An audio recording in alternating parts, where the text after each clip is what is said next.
जब खबर आई कि पीएम मोदी जॉर्डन में है और उसी वक्त external affairs minister S Jaishankar Israel में, तो सोशल मीडिया पे बहुत सारे सवाल खड़े हुए। क्या इंडिया अरब देशों को सपोर्ट कर रहा है या फिर इजराइल को? क्या इंडिया पैलेस्टीन को सपोर्ट करता है या अपने सिक्योरिटी पार्टनर्स को?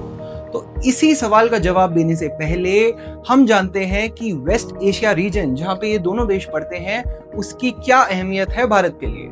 इंडिया 85% से भी ज्यादा अपनी क्रूड ऑयल रिक्वायरमेंट इंपोर्ट करता है और उसका बहुत बड़ा हिस्सा इन वेस्टर्न कंट्रीज से आता है। जब भी इस इलाके में, इस रीजन में टेंशन बढ़ती है, ग्लोबल ऑयल प्राइसेस रिएक्ट करते हैं और उसका सीधा असर हमारे पेट्रोल प्राइसेस पे पड़ता है, हमारी डीजल प्राइसेस पे पड़ता है और इन्फ्लेशन बढ़ जाती है। तो तभी जब भी इंडिया पीस और स्टेबिलिटी की बात करता है, वो बस इंडिया की एक मॉरल स्टैंडिंग नहीं होती, वो एक इकोनॉमिक नेसेसिटी होती है। और इस वेस्ट एशिया के रीजन में 80 लाख से भी ज्यादा इंडियंस काम करते हैं और इन गल्फ कंट्री से आने वाली रेमिटेंसेस, यानी कि वो पैसा जो ये वर्कर्स वापस इंडिया भेजते हैं, वो रेमिटेंसेस हर साल बिलियंस ऑफ डॉलर्स की होती है और ये रेमिटेंसेस लाखों इंडियन हाउस होल्ड्स को सपोर्ट करती है।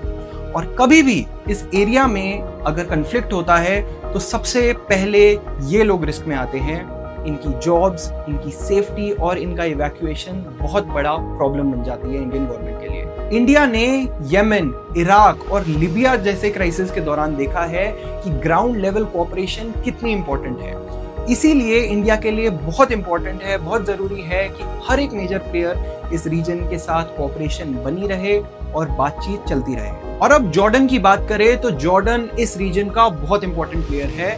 किंग अब्दुल्ला II को इस रीजन में एक बहुत ही बैलेंस्ड और प्रैक्टिकल लीडर माना जाता है। जॉर्डन की इजराइल के साथ पीस ट्रीटी भी है और जॉर्डन का पैलेस्टीन को लेकर पोजीशन क्लियर भी है। और प्राइम मिनिस्टर मोदी का जॉर्डन जाना एक सिग्नल था कि इंडिया अरब देशों के कंसर्न्स को समझता है।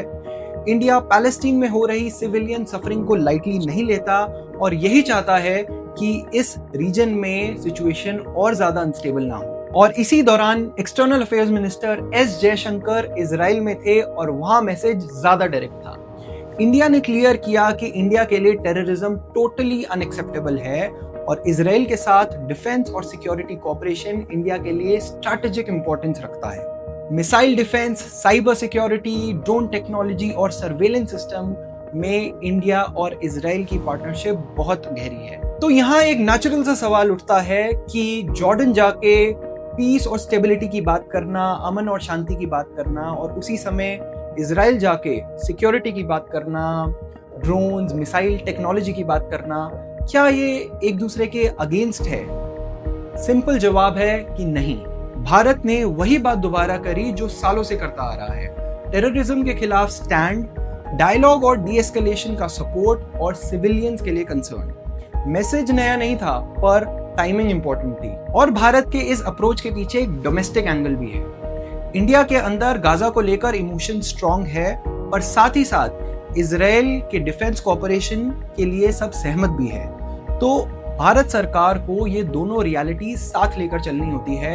किसी भी एक तरफ का एक्सट्रीम स्टैंड लेने में भारत के अंदर भी और बाहर भी बड़ी कॉम्प्लिकेशंस खड़ी हो सकती हैं। एनर्जी सिक्योरिटी इस पूरे इक्वेशन का सबसे प्रैक्टिकल हिस्सा है। अगर वेस्ट एशिया में कन्फ्लिक्ट बढ़ेगा तो सप्लाई रूट्स डिसरप्ट होंगे और ऑयल प्राइसेस बढ़ेंगे और इसका पूरा असर इंडियन हाउस होल्ड के बजट पे पड़ेगा। फॉरेन पॉलिसी डिसीजंस का असर सीधा ग्राउंड लेवल पे पहुंचता है और इसीलिए इस एरिया में पीस और स्टेबिलिटी इंडिया के लिए एक गोल नहीं है, एक नेसेसिटी है। और बड़ी पिक्चर देखी जाए तो इंडिया का ये अप्रोच हमारी फॉरेन पॉलिसी को रिफ्लेक्ट करता है। इंडिया मल्टी अलाइनमेंट पर चलता है, यूएस और रशिया दोनों से नजदीकी रिलेशंस रखता है और इजराइल और ईरान दोनों से एंगेजमेंट रखता है और इसे फेंस सिटिंग नहीं कहते, इसको कैलकुलेटेड पोजीशनिंग कहते हैं। तो वो सवाल जो हमने शुरू में पूछा था कि क्या इंडिया अरब कंट्रीज के साथ खड़ा है या फिर इजराइल के साथ खड़ा है, तो उस सवाल का सीधा जवाब ये है कि अभी इस वक्त इंडिया को एक साइड नहीं ले रहा। इंडिया अपने स्ट्रैटेजिक इंटरेस्ट्स को प्रायोरिटाइज कर रहा है। और वेस्ट एशिया में इंटरेस्ट का मतलब सिर्फ डायलॉग और डिप्लोमेसी नहीं होता। वेस्ट एशिया में इसका सीधा मतलब होता है energy security, economic stability, diaspora safety और लॉन्ग टर्म रीजनल एक्सेस।